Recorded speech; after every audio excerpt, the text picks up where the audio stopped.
আপনি কি জানেন কন্টিনিউয়াসলি 6 ঘন্টার কম ঘুম হার্টের রোগ এবং ডায়াবেটিসের রিস্ক বহুগুণ বাড়িয়ে দিতে পারে।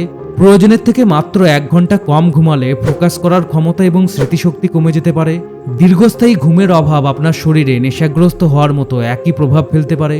ঘুম কেন এত গুরুত্বপূর্ণ, ঘুমের পিছনে সায়েন্স কি, ঘুমের ব্যাপারে কিছু ভ্রান্ত ধারণা এবং ঘুমের কোয়ালিটি উন্নতি করার জন্য প্র্যাকটিক্যালি কি করা উচিত, এই সব কিছু সুন্দরভাবে ব্যাখ্যা করেছেন ম্যাথু ওয়াকার তার international bestseller why we sleep বইয়ে। আর এই ভিডিওতে এই বই থেকে ঘুমের ব্যাপারে কিছু ইম্পর্টেন্ট ইনফরমেশন আলোচনা করব। তাই ভিডিওটা শেষ পর্যন্ত দেখার পর বুঝতে পারবেন আপনার স্বাস্থ্য এবং সুস্থতার জন্য কেন পর্যাপ্ত ঘুমকে গুরুত্ব দেওয়া উচিত। তো আর সময় নষ্ট না করে চলুন শুরু করা যাক। ম্যাথু ওয়াকার একজন বিখ্যাত নিউরোসায়েন্টিস্ট এবং ইউনিভার্সিটি অফ ক্যালিফোর্নিয়া বার্কলের প্রফেসর এবং সেন্টার ফর হিউম্যান স্লিপ সায়েন্সের ডিরেক্টর। ঘুমের রহস্য উন্মোচনের জন্য তিনি তার কর্মজীবন উৎসর্গ করেছেন। তার রিসার্চ অসংখ্য সায়েন্টিফিক জার্নালস এবং মেইনস্ট্রিম মিডিয়াতে ফিচার করা হয়েছে।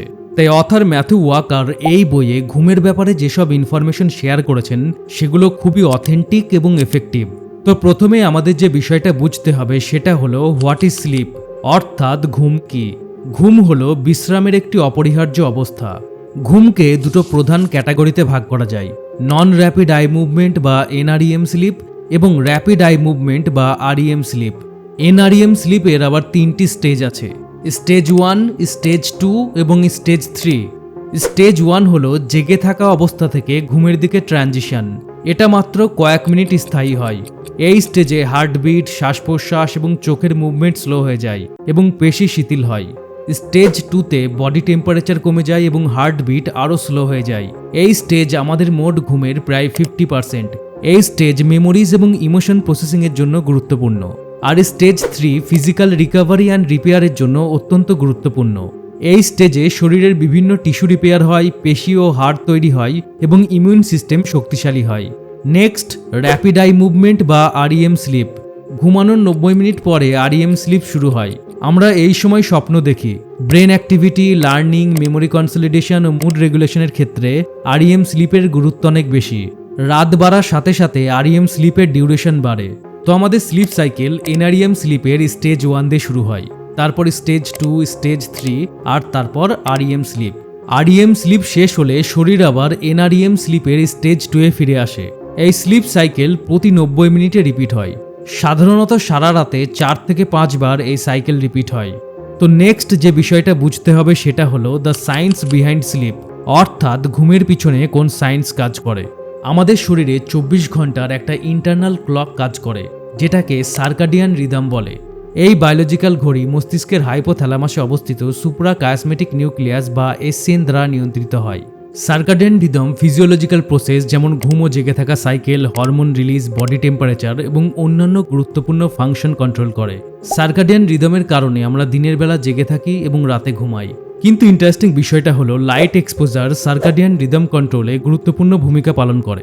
এসসিএন রেটিনো হাইপোথ্যালামেটিক ট্র্যাক্ট নামক একটা পথের মাধ্যমে চোখ থেকে সরাসরি ইনপুট গ্রহণ করে। তাই যখন আমাদের চোখ আলোর সংস্পর্শে থাকে, বিশেষ করে সূর্যের আলো বা স্ক্রিনের ব্লু লাইট, তখন এসসিএন মেলাটোনিন হরমোন উৎপাদন কম করার জন্য সিগন্যাল পাঠায়।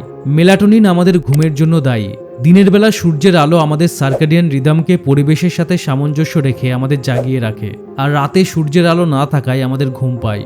কিন্তু রাতে আর্টিফিশিয়াল আলো, বিশেষ করে ইলেকট্রনিক ডিভাইসের ব্লু লাইট, মেলাটোনিন উৎপাদনে বিলম্ব ঘটায়। ফলে সার্কাডিয়ান রিদম ব্যাহত হয়, যার ফলে ঘুম আসতে চায় না এবং ঘুমের কোয়ালিটি খারাপ হয়। তাই সার্কাডিয়ান রিদম স্বাভাবিক রাখতে দিনে প্রাকৃতিক আলোয় বেশি থাকতে হবে আর রাতে আর্টিফিশিয়াল আলোর সংস্পর্শ কমিয়ে আনতে হবে। ঘুমের আরেকটা গুরুত্বপূর্ণ ফ্যাক্টর হলো স্লিপ প্রেশার, যেটা অ্যাডিনোসিন নামক কেমিক্যাল দ্বারা নিয়ন্ত্রিত হয়। সারাদিনের কাজকর্মের ফলে অ্যাডিনোসিনের মাত্রা বৃদ্ধি পায়, যার ফলে আমাদের মধ্যে ঘুমের অনুভূতি তৈরি হয়।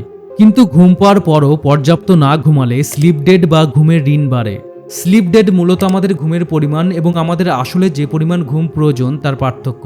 ফর এক্সাম্পল, যদি আমাদের 8 ঘন্টা ঘুমের প্রয়োজন হয় কিন্তু আমরা যদি মাত্র 6 ঘন্টা ঘুমাই, তাহলে 2 ঘন্টা স্লিপ ডেড তৈরি হবে। সময়ের সাথে সাথে স্লিপ ডেড বাড়তে থাকলে sleep debt cognitive and physical ফাংশনে সমস্যা তৈরি করতে পারে। তবে কিন্তু উইকেন্ডে অর্থাৎ শনি রবিবারে বা ছুটির দিনে অতিরিক্ত ঘুমিয়ে স্লিপ ডেড কমানো সম্ভব নয়। তাই প্রতি রাতে পর্যাপ্ত ঘুমানো খুবই গুরুত্বপূর্ণ, যাতে স্লিপ প্রেশারের ভারসাম্য বজায় রাখা যায় এবং স্লিপ ডেটের ক্ষতিকর প্রভাব থেকে বাঁচা যায়।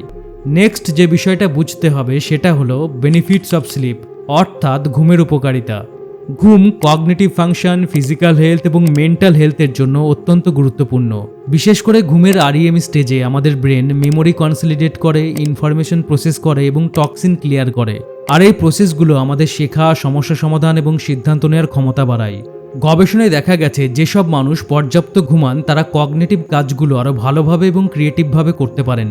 গভীর ঘুমের সময় আমাদের বডি রিপেয়ার মোডে চলে যায়, যার ফলে পেশির টিস্যু রিপেয়ার হয়, প্রোটিন সংশ্লেষণ ঘটে এবং গ্রোথ হরমোন রিলিজ হয়। পর্যাপ্ত ঘুম ইমিউন সিস্টেমকে শক্তিশালী করে এবং সংক্রমণের ঝুঁকি কমায়। পর্যাপ্ত ঘুম মেটাবলিজম এবং ইনসুলিন ও কর্টিসলের মতো হরমোন নিয়ন্ত্রণের জন্য খুবই গুরুত্বপূর্ণ, যে কারণে অ্যাথলিট এবং বডি বিল্ডাররা পারফরমেন্স ও বডি রিকভারির জন্য ঘুমকে অনেক বেশি গুরুত্ব দেন। ঘুম এবং মেন্টাল হেলথের মধ্যে গভীর সম্পর্ক আছে। REM স্লিপের সময় ব্রেন ইনফরমেশন প্রসেস করে এবং ইন্টিগ্রেট করে, যা ইমোশনাল রেজিলিয়েন্স বাড়ায়, মুড স্টেবিলাইজ করে এবং স্ট্রেস ম্যানেজ করতে সাহায্য করে। যথেষ্ট ঘুম আমাদের ফিলিংস ম্যানেজ করতে, বিরক্তি কমাতে এবং ইমোশন কন্ট্রোল করতে হেল্প করে। তাই শরীর ও মনকে ঠিক রাখার জন্য পর্যাপ্ত ঘুম অত্যন্ত গুরুত্বপূর্ণ। এবার যে গুরুত্বপূর্ণ বিষয়টা বুঝতে হবে সেটা হলো কনসিকুয়েন্সেস অফ স্লিপ ডিপ্রিভেশন, অর্থাৎ যদি পর্যাপ্ত ঘুম না হয় তাহলে কি ঘটবে। জানলে অবাক হবেন, শুধুমাত্র একটা রাতে খারাপ ঘুম শরীর ও মনের উপর লক্ষণীয় প্রভাব ফেলতে পারে। শর্ট টার্ম স্লিপ ডিপ্রিভেশন বা স্বল্পমেয়াদী ঘুমের অভাব বিচার শক্তি হ্রাস করে, রিয়াকশন টাইম স্লো করে এবং অ্যাটেনশন ও অ্যালার্টনেস কমিয়ে দেয়। এছাড়াও মুড খারাপ করে, খিটখিটে করে তোলে এবং স্ট্রেস সামলানোর ক্ষমতা কমিয়ে দেয়, যা দৈনন্দিন কার্যকলাপ যেমন ড্রাইভিং, পাবলিক ইন্টারেকশন এবং প্রফেশনাল কাজকর্মের উপর নেগেটিভ প্রভাব ফেলে। আর দীর্ঘ সময় ধরে ঘুমের অভাবে আরও সিরিয়াস হেলথ প্রবলেম তৈরি হতে পারে। অনেক দিন ধরে পর্যাপ্ত ঘুমের অভাবে obesity, diabetes, high blood pressure ও হার্ট অ্যাটাকের রিস্ক বেড়ে যায়। ইমিউন সিস্টেম দুর্বল হয়ে পড়ে, যার ফলে সংক্রমণ এবং অসুস্থতার সম্ভাবনা বেড়ে যায়। এছাড়াও ডিপ্রেশন, অ্যাংজাইটি এবং অন্যান্য মুড ডিসঅর্ডার দেখা দেয়। এবার ঘুম সম্পর্কে কিছু কমন মিথ বা ভ্রান্ত ধারণা এবং সেগুলোর পিছনের ফ্যাক্ট বুঝতে হবে।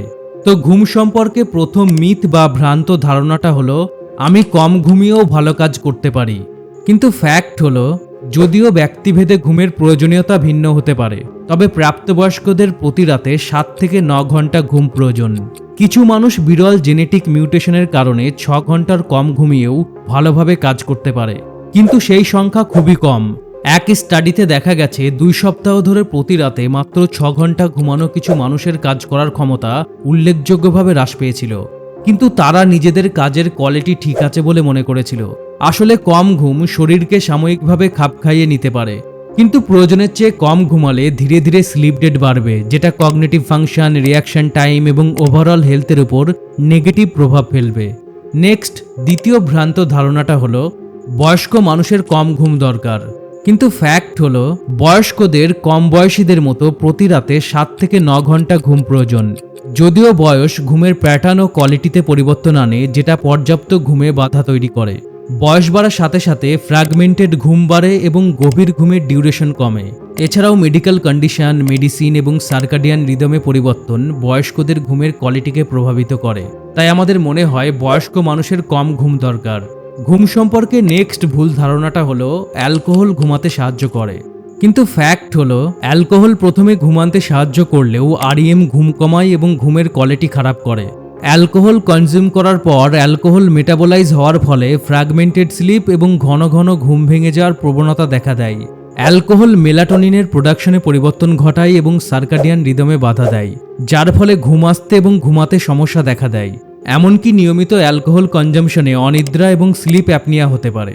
ঘুম যেহেতু ফিজিক্যাল হেলথ ও মেন্টাল হেলথের জন্য অনেক বেশি জরুরি, তাই লেখক ম্যাথু ওয়াকার ভালো ঘুমের জন্য কিছু উপায়ের কথা বলেছেন। ভালো ঘুমের জন্য প্রথমে যেটা করতে হবে সেটা হলো একটা স্লিপ ফ্রেন্ডলি এনভায়রনমেন্ট তৈরি করতে হবে। আপনার ঘুমের পরিবেশ আপনার ঘুমের কোয়ালিটি ইমপ্রুভ করার জন্য খুবই গুরুত্বপূর্ণ। তাই ঘুমানোর সময় ঘর অন্ধকার রাখুন, যে কোনো ইলেকট্রনিক ডিভাইস বা বাইরের যে কোনো উৎস থেকে আলো এড়িয়ে চলুন, কারণ আলো মেলাটোনিন প্রোডাকশনে ব্যাঘাত ঘটাতে পারে, যার ফলে ঘুম আসতে এবং ঘুমাতে সমস্যা হতে পারে। নয়েজ ঘুমের ব্যাঘাত ঘটাতে পারে এবং ঘুমের কোয়ালিটি খারাপ করতে পারে, তাই নয়েজ কমাতে ইয়ার প্লাগ, হোয়াইট নয়েজ মেশিন বা ফ্যান ব্যবহার করতে পারেন। ঠান্ডা ঘর ঘুমের জন্য উপযুক্ত। আদর্শ টেম্পারেচার 15 থেকে 19 ডিগ্রি সেলসিয়াস বা 60 থেকে 67 ডিগ্রি ফারেনহাইট। তাই ঘুমানোর স্থানে একটা শীতল পরিবেশ বজায় রাখতে ব্রিদেবল বেডিং, থার্মোস্ট্যাট, এসি বা ফ্যান ব্যবহার করতে পারেন। নেক্সট, দ্বিতীয় যে বিষয়টা মাথায় রাখতে হবে সেটা হলো comfortable mattress and pillows. High কোয়ালিটির ম্যাট্রেস এবং বালিশ ঘুমের কোয়ালিটি উন্নত করে। ম্যাট্রেস শরীরকে যথাযথ সাপোর্ট দেয়, ব্যাক পেন এবং অস্বস্তি কমায়। বালিশ মাথা এবং ঘাড়কে সাপোর্ট দিয়ে মেরুদণ্ড সোজা রাখে। তাই কোয়ালিটি ঘুমের জন্য আপনার কমফোর্টেবল অনুযায়ী ম্যাট্রেস এবং বালিশ বেছে নিতে হবে। নেক্সট, ভালো ঘুমের জন্য 3 নম্বর যে বিষয়টা মাথায় রাখতে হবে সেটা হলো কনসিস্টেন্ট স্লিপ শিডিউল। প্রতিদিন একই সময়ে ঘুমানো সার্কাডিয়ান রিদমকে স্বাভাবিক রাখতে হেল্প করে। তাই প্রতিদিন একই সময়ে ঘুমাতে হবে এবং একই সময়ে ঘুম থেকে উঠতে হবে, এমনকি উইকেন্ডে ও ছুটির দিনেও। নেক্সট, 4 নম্বর যে জিনিসটা করতে হবে সেটা হলো ক্যাফিন এবং অ্যালকোহল ইনটেক লিমিট করতে হবে। ক্যাফিন একটা উদ্দীপক যা ঘুমে বাধা সৃষ্টি করতে পারে, এমনকি ঘুমাতে যাওয়ার কয়েক ঘন্টা আগে খেলেও। তাই বিকেল ও সন্ধ্যায় কফি থেকে দূরে থাকুন। অন্যদিকে অ্যালকোহল প্রথমে ঘুমের অনুভূতি তৈরি করে, কিন্তু ঘুমের কোয়ালিটি খারাপ করে। তাই ভালো ঘুমের জন্য ঘুমাতে যাওয়ার বেশ কয়েক ঘন্টা আগে থেকে কফি ও অ্যালকোহল বন্ধ করুন। ভালো ঘুমের জন্য নেক্সট যে বিষয়টা করতে হবে সেটা হলো একটা বেড টাইম রুটিন তৈরি করতে হবে। একটা bed time pre sleep routine বডিকে সিগন্যাল দেয় যে এখন ঘুমানোর সময়। তাই ঘুমানোর আগে বই পড়তে পারেন, গরম জলে শাওয়ার নিতে পারেন বা রিল্যাক্সেশন টেকনিক যেমন ডিপ ব্রিদিং বা মেডিটেশন করতে পারেন। ঘুমানোর আগে ইন্টেন্স এক্সারসাইজ, ভারী খাবার এবং স্ট্রেসফুল কাজ এড়িয়ে যেতে হবে। ভালো ঘুমের জন্য নেক্সট যে বিষয়টা করতে হবে সেটা হলো স্ক্রিন টাইম কমাতে হবে। ঘুমাতে যাওয়ার আগে ডিজিটাল স্ক্রিনের ব্লু লাইট এক্সপোজার ঘুমে বাধা তৈরি করে। এই ব্লু লাইট মেলাটোনিন প্রোডাকশন কমিয়ে দেয়, যা ঘুম আসার ক্ষেত্রে বাধার সৃষ্টি করে। তাই ঘুমানোর অন্তত 1 ঘন্টা আগে যে কোনো ধরনের ডিজিটাল ডিভাইস অফ করুন। নাইট মোড বা ব্লু লাইট ফিল্টার ইউজ করুন। ঘুমানোর আগে বই পড়ার অভ্যাস থাকলে ট্যাবলেট বা ফোনে পড়ার পরিবর্তে ফিজিক্যাল বই পড়ুন। এই বিষয়গুলো ফলো করলে আপনার ঘুমের কোয়ালিটি ইমপ্রুভ হবে এবং পর্যাপ্ত ঘুম হবে। আমার নিজের ঘুমের রুটিন খুব খারাপ ছিল। অনেক রাত অবধি জেগে স্ক্রিপ্ট লিখতাম, ভয়েস ওভার করতাম, কিন্তু হোয়াই উই স্লিপ বই থেকে ঘুমের ব্যাপারে ইম্পর্টেন্ট ইনফরমেশনগুলো জানার পর ঘুমের রুটিন চেঞ্জ করেছি, যার ফলে আমার ঘুমের কোয়ালিটি আগের থেকে অনেক ইমপ্রুভড হয়েছে। আশা করি আপনিও আজ থেকে আপনার ঘুমের রুটিন এবং ঘুমের কোয়ালিটি নিয়ে সচেতন হবেন।